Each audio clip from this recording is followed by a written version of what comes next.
जो मेन है वो 370 के कलंक से मुक्ति मिली है। हम और आप सभी जानते हैं और पत्रकारों के माध्यम से हमने देखा है कि वहाँ क्या स्थिति थी, जम्मू कश्मीर के लोगों की क्या पीड़ा थी, और ये जब 370 हटी तो किस तरह से देश में ही नहीं बल्कि जहाँ जहाँ भारतीय मूल के लोग रहते हैं वहाँ वहाँ कितनी खुशियाँ मनाई गई, ये किसी से छुपी नहीं है। दूसरा, मुस्लिम महिलाओं को जो शोषण से मुक्ति मिली है उसके बारे में भी वर्षों से बात चल रही थी, कई साल बीत गए लेकिन ये निर्णय कोई नहीं ले पाया।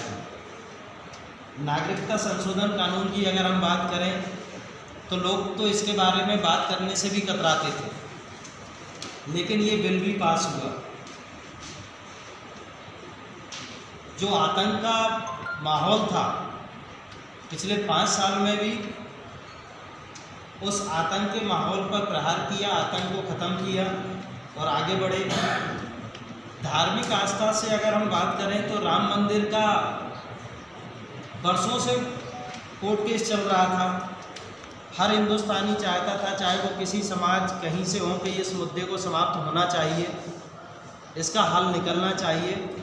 हम सौभाग्यशाली हैं कि हमारे जीवन काल में ये सुअवसर आया और आज राम मंदिर का निर्माण का कार्य प्रारंभ हुआ। आर्थिक सुधारों से मिली अर्थव्यवस्था को गति। जब विश्व में भी महामंदी रही लेकिन हमारे देश में कहीं ऐसे हालात नहीं बने कि हमें कहीं कोई दिक्कत आई हो। कोरोना संकट जो अभी भी चल रहा है, लेकिन उससे जिस तरह से हमने लड़ाई लड़ी और जिस तरह से निर्णय सही समय पे सही निर्णय लिए गए, उसका देश में ही नहीं पूरे विश्व में माननीय नरेंद्र मोदी जी की सूझबूझ को सराहा गया। और वाकई में हम सौभाग्यशाली हैं कि ऐसे संकट के समय में हमें एक ऐसा नेता मिला था, ऐसे यशस्वी प्रधानमंत्री जी मिले कि उनके नेतृत्व में, उनकी कार्यकुशलता से हम इस संकट से उभरने में काफ़ी हद तक कामयाब हुए हैं। आत्मनिर्भर भारत अभियान जो हमने चला रखा है उसमें भी काफ़ी हद तक काम हुआ है और आप सबके सहयोग से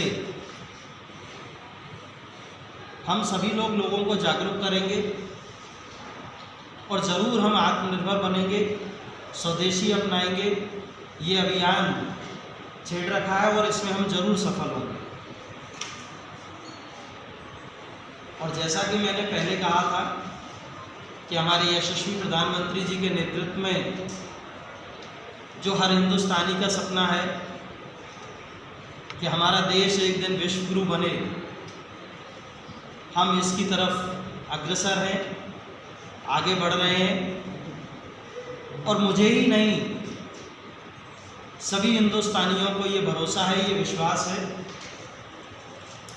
कि बहुत जल्द आदरणीय श्री नरेंद्र मोदी जी के नेतृत्व में हमारा देश जरूर बहुत जल्द विश्व गुरु बने।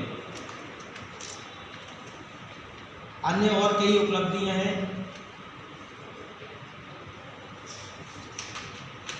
वैश्विक मंचों की ये आप